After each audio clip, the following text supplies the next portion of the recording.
আসসালামু আলাইকুম। আমি তৌফিক।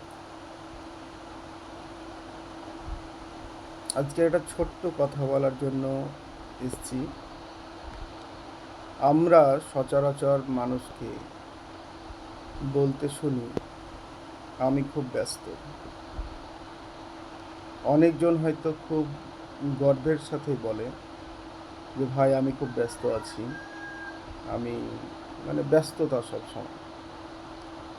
তো আমি বলি, আমরা যখন বলি যে আমি ব্যস্ত, তখন ব্যস্ত কথাটা হচ্ছে একটা নেগেটিভ কথা আমার মনে হয়। যখন আপনি নিজেকে ব্যস্ত ভাববেন তখন আপনার ব্রেনটা খুব মানে শান্তভাবে কাজ করতে পারে না। তো এর পরিবর্তে আমরা এটা বলতে পারি যে ভাই আমি এখন অ্যাক্টিভ আছি। অ্যাক্টিভ মানে সক্রিয়।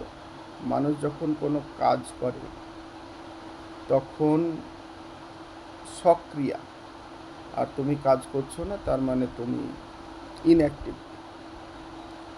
তো আমরা ব্যস্ত কথা কিংবা কথা বিজি বলার থেকে যদি নিজেকে অ্যাক্টিভ ভাবি কিংবা আমি অ্যাক্টিভ আছি বলি, তাহলে এটা বেশি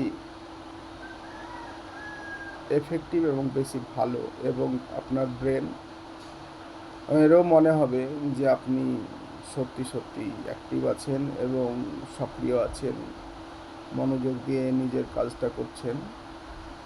তো এইটুকুই বলার ছিল। সকলে ভালো থাকবেন। ধন্যবাদ।